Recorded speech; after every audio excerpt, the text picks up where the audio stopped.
Well, everybody, let me introduce you to what used to be my wife and I's home. Not while we were students, because we weren't students. About 10 years ago, when I first started at GCU, the university made this apartment available to us. And so we lived here for about a year. We kept our house in Tucson. Our youngest son was in his senior year of high school. Our older son was a student here at GCU. He's playing on the men's volleyball team, living on the other end of NRA.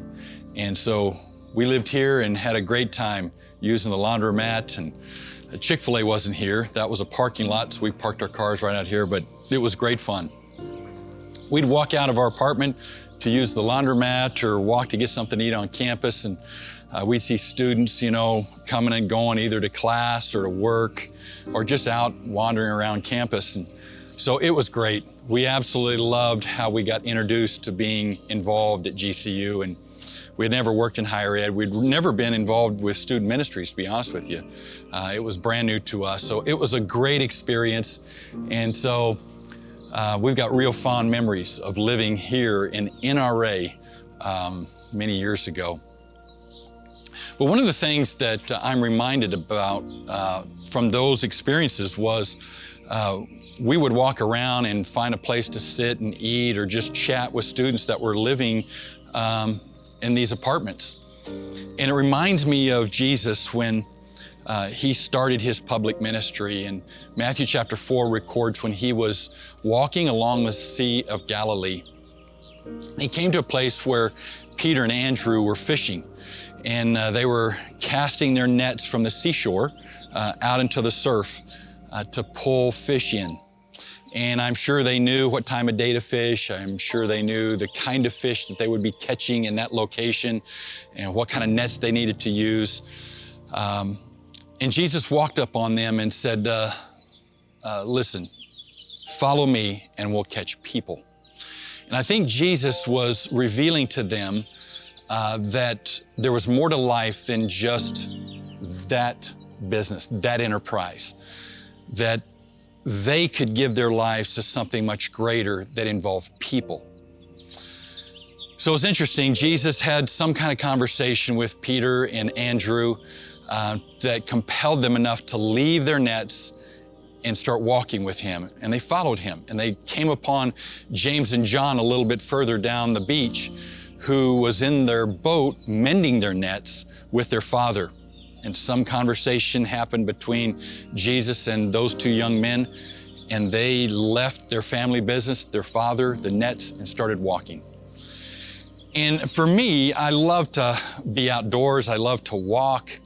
I love to be in places like Lopes Way, which we're about ready to walk down, where you see students all the time sitting in these chairs alongside these tables in these restaurants, talking about all kinds of things, whether they're laughing and carrying on or studying or just catching up on what's going on in life.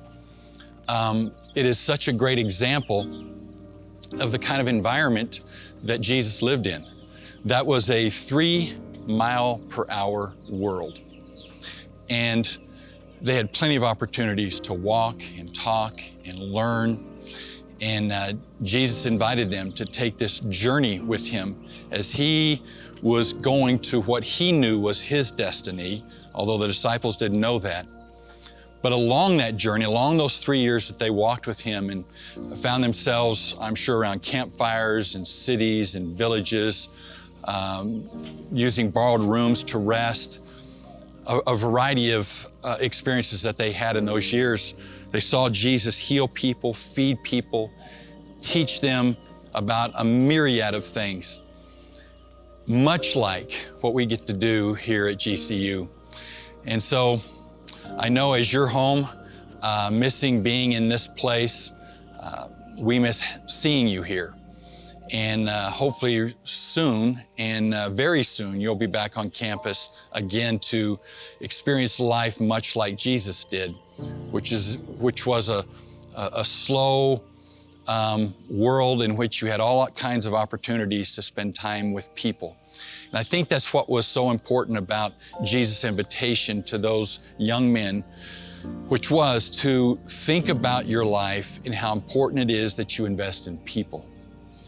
And I want to encourage you today, while we're going through this stay-at-home chapter of our lives, and maybe not able to work or go to school or get out and about like we normally would, that it might be an opportunity to reset our lives. And I think just as Peter and Andrew and James and John in those moments had an opportunity to think through, what is my life about and what am I going to invest myself in? And I hope that this will be a reset moment for you as well, where you'll see the opportunity to reset about valuing people and investing in them, giving yourself to not only following Jesus, but while you're following Jesus, to draw people to Him, to invest in others. So, while you're at home, while you're thinking about life and what the future will look like, I hope that it will be an opportunity for you to say, you know what, my life is going to be about others. So as you consider that this week, God bless you. Have a great week.